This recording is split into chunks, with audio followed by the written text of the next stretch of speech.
आखिर राक्षस कली पुरुष कितना ज्यादा शक्तिशाली है जिससे वो सीधे ही भगवान विष्णु को चुनौती देने लगता है और कहता है कि कितने ही अवतार क्यों ना ले लो, मेरी मृत्यु असंभव है। तो आज अभी हम जानेंगे कली पुरुष कौन है, वो कहाँ उत्पन्न हुआ और वो किस प्रकार पृथ्वी का अधिपत्य बन गया और उसने नित्य धर्म को किस प्रकार विनष्ट करने लगा, कितना शक्तिशाली था और जिसके लिए स्वयं भगवान विष्णु को अपना 10वां अवतार लेना पड़ेगा। तो चलिए फिर आज हम विस्तार से जानते हैं कली पुरुष के संपूर्ण रहस्य के बारे में। सबसे पहले हम जानेंगे कली पुरुष की उत्पत्तियों की कहानी। कली पुरुष का जन्म होते ही कैसे अमंगल सब कुछ होने लगा, धर्मराज और सतयुग की कल की भगवान से याचना कैसे किया और उसके साथ ही साथ कली पुरुष और भगवान कलिकी का महाभयंकर युद्ध कैसे होगा। तो बस वीडियो में अंत तक जरूर बने रहे। मेरी एक यही छोटी सी रिक्वेस्ट है कि वीडियो को अंत तक जरूर देखें और अगर वीडियो पसंद आती है तो वीडियो को लाइक जरूर करना और चैनल को सब्सक्राइब तो अवश्य कर देना। शुरुआत करते हैं कली पुरुष की उत्पत्तियों की कहानी से। कल्कि पुराण के प्रथम अध्याय में श्री सुखदेव द्वारा वर्णित भागवत उपाख्यान है जो भविष्य में घटित होने वाला है। इसके अनुसार उसमें सब कुछ लिखा गया है। कहा जाता है कि जब प्रलय काल व्यतीत हो गया तब पितामह ब्रह्मा जी ने अपनी पीठ से घोर मलिन पातक को उत्पन्न किया था। उसी पातक का नाम अधर्म हुआ और उस अधर्म का श्रवण, स्मरण और रहस्य जानने मात्र से ही सभी पाप मुक्त हो जाते हैं। उस अधर्म का विवाह मिथ्या से होता है। अधर्म और मिथ्या का एक अति तेजस्वी और महाक्रोधी पुत्र उत्पन्न हुआ जिसका नाम दंभ पड़ा और उनकी एक पुत्री भी होती है जिसका नाम माया पड़ता है। दंभ और माया के संयोग से लोभ नामक पुत्र हुआ और निकृति नाम की कन्या होती है। लोभ और निकृति के संयोग से क्रोध नामक पुत्र हुआ और हिंसा नामक पुत्री हुई। क्रोध और हिंसा के संयोग से संसार को नष्ट करने वाले कली की उत्पत्ति हुई। अब आप समझ रहे हो कि कली कहाँ से आया है। उस कली पुरुष की देह कांति के काजल के समान काली थी, इसलिए उसका नाम कली पड़ा। और कहा जाता है कि भयानक दुर्गंध युक्त राशिधारी एक कली के द्यूत मदिरा वेश्यावृत्ति में प्रवाहित महिलाएं तथा स्वर्ग में निवास किया। कली और दुर्युक्ति के संयोग से उनका भय नामक पुत्र और मृत्यु नामक पुत्री हुई। अब ऐसा कहा जाता है कि मृत्यु के निरय नामक पुत्र और यातना नामक एक पुत्री को जन्म दिया। निरय और यातना के संयोग से हजारों पुत्र उत्पन्न हुए। इस प्रकार कली के कुल में बहुत धर्म निंदरों को उत्पत्ति हुई। मतलब जितने भी लोग यहाँ पे पैदा हुए वो कोई भी लोग वहाँ पे धर्म को नहीं मानते थे। सब लोग यही चाहते थे कि अधर्म को बढ़ावा दो और धर्म को नष्ट कर दो और सत्य को नष्ट कर दो। ठीक इसी प्रकार जितने भी राक्षस थे उनको बढ़ोतरी मिलती गई। अब कहा जाता है कि ये सभी आधि ध्यानी ज्ञानी दुख शोक और भय के आश्रय को प्राप्त होकर यज्ञ वैदिक तथा तांत्रिक कर्म को नाश करने वाले हुए। कलिराज के अनुचर युथों के चंचल और कामुक देह धारण किए। ये घोर दंभी दुराचारी मात्र पितृ हिंसक हुए। अब चलिए हम बात करते हैं जो कली पुरुष राक्षस है उसके जन्म के बारे में और उसके जन्म लेते ही सब कुछ अमंगल जैसा क्यों होने लगा। अब ऐसा कहा जाता है कि कली के प्रथम पाद में ही मनुष्यगण मतलब जितने भी मनुष्य थे भगवान श्री कृष्ण के निंदक होने लगे। कली के द्वितीय पाद में लोग भगवान श्री कृष्ण का नाम भूलने लगे और तीसरे पाद में वर्ण संकर उत्पन्न हुए और चौथे पाद में तो लोग सत्कर्म और ईश्वर को ही भूल गए। अब आप समझ सकते हो कि कली के जन्म से ही खाली जन्म मात्र से ही सब कुछ अमंगल होना स्टार्ट हो गया। तब समस्त देवता आहार न मिलने से पीड़ित होकर भगवान ब्रह्मा जी की शरण में जाते हैं। वहां जाकर सभी देवताओं ने कली के दोषों को सबको बताते हैं और ऐसा बोलते हैं कि अभी जब कली का जन्म हो चुका है तो सब कुछ अमंगल और अधर्म वाला काम ज्यादा हो रहा है। उसका संपूर्ण वृतांत निवेदन किया और ब्रह्मा जी बोलते हैं कि मैं भगवान विष्णु की आराधना करके तुम्हारा सब मनोरथ सिद्ध कर देता हूँ। मतलब मैं तो सब कुछ करता ही हूँ बट उसके साथ ही साथ मुझे भी परमिशन लेनी पड़ेगी, वो भी हाई कोर्ट से, और हाई कोर्ट है स्वयं भगवान विष्णु। अब वो ऐसा बोलते हैं कि मुझे भी निवेदन करना पड़ेगा अपने भगवान विष्णु के साथ, तभी मैं आपको बता सकता हूँ और सिद्ध कर सकता हूँ। ब्रह्मा जी सभी देवताओं को साथ लेकर गोलोक पहुंचे। वहां ब्रह्मा जी ने स्तुति की और फिर देवताओं की कामना के लिए निवेदन भी किया। तो भगवान ने देवताओं की दुख गाथा सुनकर ब्रह्मा जी से कहते हैं कि मैं संभल ग्राम में विष्णु यश के यहाँ उनकी पत्नी सुमति के गर्भ में उत्पन्न होऊंगा। तत्पश्चात भगवान श्री हरि विष्णु यश के द्वारा उनकी पत्नी के गर्भ में प्रविष्ट होकर भ्रूण रूप हुए और वैशाख शुल्क द्वादशी के दिन भगवान ने अवतार लिया। अब चलिए हम बात करते धर्मराज और सतयुग की कल की भगवान से यातना। मतलब ऐसा क्या हुआ था जब सतयुग और कल्कि सतयुग और धर्मराज ने भगवान कल्कि से याचना करते हैं, प्रार्थना करते हैं कि प्रभु आप अभी आ जाइए, क्योंकि अभी जो अधर्म की सीमा है वो बढ़ती चली जा रही है और आप ही हो जिसको शांत कर सकते हैं। कुछ समय बीत जाने के उपरांत एक भिक्षु का रूप धरकर सतयुग भगवान कल्कि के यहाँ पे पधारते हैं। भगवान कल्कि ने प्रश्न किया कि आप कौन हैं? भिक्षु ने कहा कि मैं आपका आज्ञाकारी सतयुग हूँ। आपके अवतार का प्रत्यक्ष प्रभाव देखने के लिए निमित्त ही यहाँ उपस्थित हुआ हूँ। मेरे द्वारा श्रेष्ठ धर्म पाला और मेरे द्वारा संपूर्ण प्रजा धर्म का अनुष्ठान करती है। कल्कि जी ने सतयुग को इस प्रकार आया देखकर कलयुग के शासन में स्थित विषानक मतलब विशासन नामक नगरी में युद्ध करने की इच्छा करते हुए अपने अनुयायियों को युद्ध के लिए तैयार हो जाने के लिए कहते हैं। तभी वहाँ कितनी भी अक्षौणी सेना एकत्रित हो जाती है।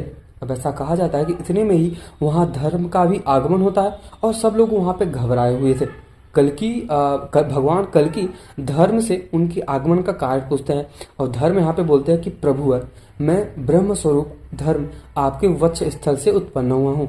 मेरे ही द्वारा सभी प्राणियों के कार्यों की सिद्धि होती है और मैं ही यज्ञ फल प्रदान करके साधु जन का भी अभिष्ट पूर्ण करता हूँ। इस समय शंख, कंबोज, सबग और सबर आदि कलयुग के शासन में रहते हैं। कलिक्रम के कारण मैं उस बलवान कली पुरुष से ही हारा हुआ हूँ, इसलिए मैं आपके चरणों में शरण में उपस्थित हुआ हूँ। तब यहाँ पे कल्कि जी धर्म से बोलते हैं, मतलब अपने भगवान विष्णु जी जो धर्म होते हैं उनसे बोलते हैं कि हे धर्म इधर देखो, सतयुग का आगमन हो चुका है। तुम्हें यह विदित ही मैंने ब्रह्मा जी के द्वारा पार्थिव होकर यह देह धारण किया है। तुम भय को त्याग दो और अपने पुत्र एवं बांधवों सहित शत्रुओं पर दिग्विजय के उद्देश्य से प्रस्थान करो। मैं भी तुम्हारा साथ देने वाला हूँ। तो अभी हम बात करते कली पुरुष और भगवान कल्कि का महाभयंकर युद्ध के बारे में। और इस प्रकार भगवान कल्कि मल्लेच्छों पर विजय की कामना से कली के आवास वाले स्थान में पहुंचते हैं। संसार के भयप्रद यह नगरी भयंकर प्रतीत होती रहती है। वहाँ भूतों का निवास होने के कारण वहाँ गोमांस की दुर्गंध आ रही होती है। वहाँ का अधीश्वर कल्कि जी का आक्रमण सुनकर उसने उल्लू की ध्वजा वाले रथ पर आरूढ़ होकर बाहर आया और वहाँ पे कहता है कि उस कली को देखकर भगवान कल्कि की आज्ञा से अधर्म ने उसके साथ संग्राम प्रारंभ कर दिया। दंभ से अरित और लोभ से प्रसाद भिड़ गया और क्रोध के साथ अभय और भय के साथ सुख का युद्ध होने लगा। अब आप समझ सकते हो कि ये जितने भी हम शब्द बोल रहे हैं, मतलब दुख, अधर्म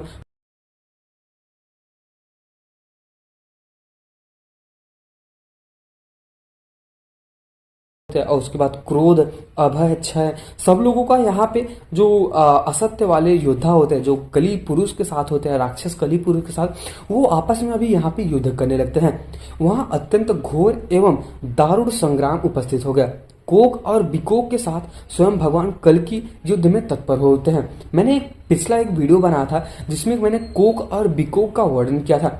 कोक और बिकोक वही है जिसने भगवान ब्रह्मा जी से वरदान मांगा था कि हमारा मतलब कभी भी मृत्यु ना हो, हम लोग अजर और अमर हो जाएं। तब यहाँ पे भगवान ब्रह्मा जी ऐसा बोलते हैं कि ऐसा तो कभी हो ही नहीं सकता कि यहाँ पे जो पैदा हुआ हो उसकी मृत्यु ना हो। लेकिन मैं एक बात जरूर बोल सकता हूँ कि जब तक तुम दोनों आपस को देखते रहते हो, मतलब आपस में देखते रहते हो, तब तक तुम्हें कोई भी नहीं मार सकता। ठीक इसी प्रकार मैंने उस वीडियो में कोक और बिकोक के बारे में बहुत ही अच्छी तरीके से वर्णन किया है। अगर आप लोग बोलोगे तो मैं डिस्क्रिप्शन बॉक्स में अपने उस वीडियो का लिंक डाल सकता हूं, तो आप लोग वहां पे जाके देख सकते हो। साथ ही साथ तब यहाँ पे कोक और बिकोक जो होते हैं इतने ज्यादा शक्तिशाली होते हैं, उनके पास इतनी शक्तियां होती है, वो कली पुरुष, राक्षस कली पुरुष के दो सर्वश्रेष्ठ सेनापति होते हैं, ऐसा कहा जाता है। और ठीक है, और ये जो कोक और बिकोक हैं इनके बारे में कल्कि पुराण है उसमें भी वर्णन है। अब ऐसा कहा जाता है कि जो कोक और बिकोक होते हैं वो भगवान कल्कि से युद्ध करने लगते हैं। अब यह कोक और बिकोक ब्रह्मा जी से वर प्राप्त करके अत्यंत वर्षाली और अहंकारी हो गए थे। इन दोनों का भगवान के साथ प्रलयकारी युद्ध आरंभ हो जाता है। इस प्रकार भयंकर युद्ध होता देख सतयुग सहित धर्म ने अत्यंत क्रोधपूर्वक कली से युद्ध प्रारंभ कर दिया। तब कली ने इन दोनों के भीषण बाण वर्षा को सहन न कर पाया और अपने वाहन गधे को वहीं छोड़कर भागता हुआ अपनी पुरी में, अब जो उसका जो गांव था या फिर कह सकते जो पुरी था उसमें घुस जाता है। उसका रथ चकनाचूर हो गया। तत्पश्चात सतयुग को साथ लेकर धर्म कली की राजधानी में प्रविष्ट हुआ और उसने कली के साथ उसकी संपूर्ण नगरी को अपने बाणों से जला देते हैं। कली के सभी अंग जल गए और उसकी पत्नी और पुत्र सभी मारे जाते हैं। वो रोता हुआ अप्रकट रूप से अन्य वर्ष अर्थात कल्प में पलायन कर जाता है।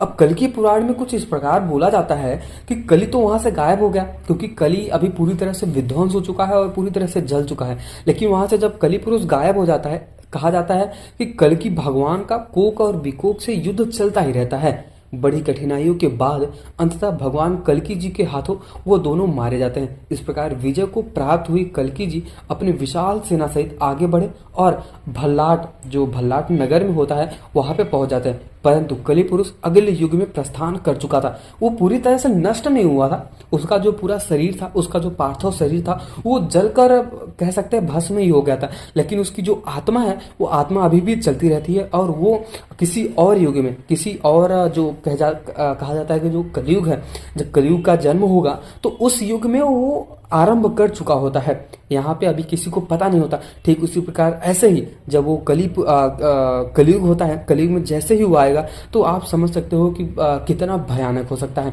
यहाँ पे स्वयं भगवान विष्णु को अवतार लेना पड़ेगा, वो भी 10 अवतार। उनके साथ ही साथ 7 चिरंजीवी होंगे। उसमें से शामिल रहेंगे परशुराम जी, हनुमान जी और अश्वत्थामा और राजा बलि, ऐसे बहुत सारे चिरंजीवी जो भगवान कल्कि के सहायक होंगे। और ऐसा भी कहा जाता है कि जो कलि पुरुष राक्षस होगा, उसके भी बहुत सारे ऐसे राक्षस हैं जो 5000 10,000 वर्षों से आगमन कर रहे हैं और देख रहे हैं कि कब होगा कलि पुरुष और भगवान कल्कि का महाभयंकर युद्ध। उसमें से सबसे 2 जो राक्षस है, उनका नाम है कोक और विकोक। आने वाले समय में वो अपना जो अधर्म है, अधर्म को आगे बढ़ाएंगे और भगवान कल्कि के साथ युद्ध करेंगे। तो आज के वीडियो में मैंने आपको बताया कल्कि के बारे में और कल्कि के जन्म के बारे में और उसके उत्पत्तियों के बारे में, कोक और विकोक के बारे में और भगवान कल्कि के साथ कौन होने वाले हैं। तो अगर आपको ये वीडियो पसंद आया तो वीडियो को लाइक जरूर करना और चैनल को सब्सक्राइब तो अवश्य कर देना। जाते जाते एक बार कमेंट सेक्शन में आपको कौन सा टॉपिक सबसे अच्छा लगा, मतलब जो कलि पुरुष राक्षस है उसके जन्म के बारे में, उसके उत्पत्तियों के बारे में, या फिर भगवान कल्कि के उत्पत्तियों के बारे में और सतयुग जो आते हैं और भगवान कल्कि से निवेदन करते कि प्रभु आप अभी हमें बचा लीजिए, तो उसके बारे में जो भी आपको पसंद आया तो वीडियो के कमेंट सेक्शन में आप जरूर लिख सकते हैं। जाते जाते एक बार कमेंट सेक्शन में जय श्री कल्कि और जय श्री भगवान विष्णु का नाम तो जरूर लिख के जाना। मिलते हैं किसी और वीडियो में।